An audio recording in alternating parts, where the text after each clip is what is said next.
sampaikan setidaknya hadis-hadis seputar pertengahan Sya'ban kita bisa dapati ada satu yang kualitasnya sahih, ada satu yang kualitasnya dhaif, dan selebihnya umumnya palsu.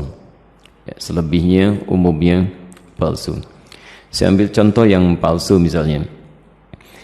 Anda bisa temukan ini di kitab Ibnu Majah. Kalau punya kitabnya Sunan Ibnu Majah jilid pertama halaman 421, atau di Sunan Al-Baihaqi Syu'abul Iman jilid ketiga halaman 387, atau kalau Anda memiliki kitab Silsilah Al-Ahadits Ad-Dha'ifah karya Syekh Muhammad Nasiruddin Al-Albani, Anda bisa temukan di nomor hadis 2132. Baik, riwayat ini disampaikan oleh seorang bernama Ibnu Abi Sarba.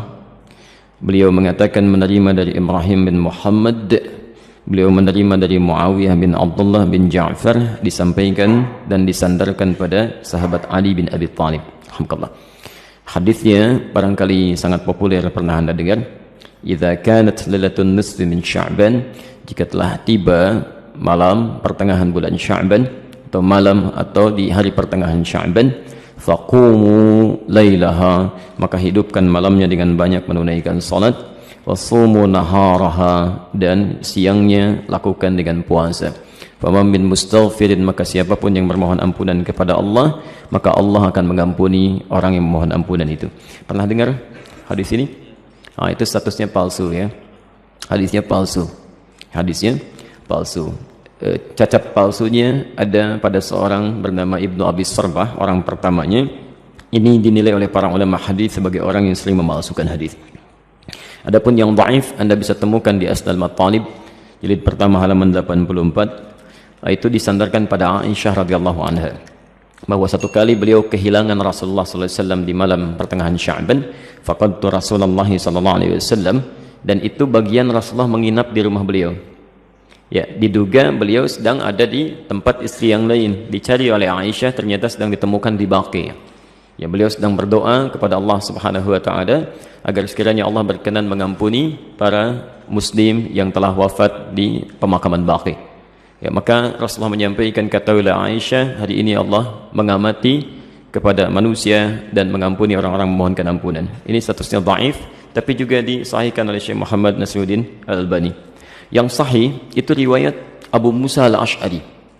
Abu Musa Al-Ash'ari Anda bisa temukan di Silsilah Al-Hadits As-Sahihah, alhamdulillah, karangan Syekh Muhammad Nasiruddin Al-Albani, nomor hadis 1144. Ini yang sahih, yang kalimatnya juga singkat ya, bahwa Nabi SAW menyampaikan Allah Subhanahu wa taala mengamati, bahasanya mengamati ya, kepada hambanya ya, di malam pertengahan Sya'ban, ya, di malam pertengahan Sya'ban, dan mengampuni yang memohon ampunan sekalipun sebanyak bulu domba di sekuk kalem. Nah, itu yang sahih ya. Ini sebetulnya semakna dengan hadis-hadis qudsi yang disampaikan orang pertamanya 31 orang sahabat senior, dan itu biasa keutamaan-keutamaan malam.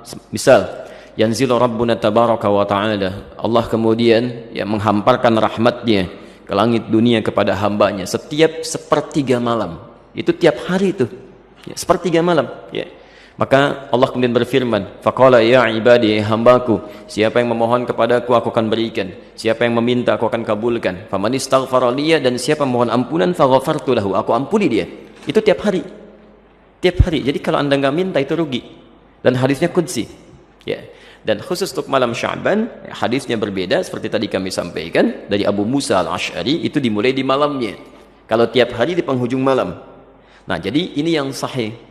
Dan amalannya Nabi tidak menyebut spesifik. Karena itu sahabat itu banyak beramal saja ya. Ada yang kemudian salatnya qiyamul lail, yang tahajud ya. Ada yang banyak beristighfar, macam-macam. Dan tidak ada amalan spesifik. Nah, jadi kalau misalnya ada amalan-amalan spesifik menunjukkan di malam itu ya, itu sesungguhnya hadis-hadis yang disepakati oleh para ulama itu hadis palsu. Misal hadis yang mengatakan bahwa bangun di malam Sya'ban, tunaikan salat sekian rakaat, dibacakan dengan qul huwallah di awalnya dan sebagainya. Itu saking palsunya hadis itu, di kitab hadis palsu aja nggak ada. Ya, saking palsunya itu nggak ada. Ya. Itu dimunculkan kemudian. Dan disandarkan pada tabi'in bernama Khalid bin Ma'dan yang hidup di Damaskus pada saat itu. Beliau tidak melakukan itu. Beliau hanya menunaikan salat-salat sunnah malam gitu ya. Qiyamul lail, tahajud itu yang ditunaikan. Cuman orang salah menduga gitu ya. Jadi kalau Anda ingin hidupkan malamnya dengan ibadah-ibadah sunnah, silakan saja, boleh. Qiyamul lail, tahajud, baca Quran, istighfar itu standar, biasa. Dan ada keutamaan di situ. Kalau siangnya ingin puasa, boleh. Puasa ayyamul bid. Masya Allah, sekarang kan merangkai itu. Kamis tanggal 12 kan kemarin, Jumatnya 13, Sabtu 14, sekarang 15. Antum masih boleh puasa. Ya, sekallah khair.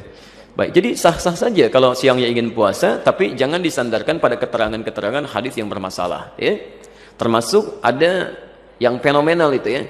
Jadi zaman dulu nggak ada, sekarang ada tuh. Ya, bahwa pada saat pertengahan Sya'ban buku amalan manusia ditutup, ya. Pernah dengar itu? Baik, kalau ditutup artinya amalan kita nggak dicatat karena ditutup. Di antum bebas saja lakukan apa aja tuh karena nggak dicatat tuh, ya. Mau pinjam handphone teman, mau ngambil sandal di Baitur Rahim karena nggak dicatat tuh, ya. Karena ditutup artinya nggak dicatat dan mustahil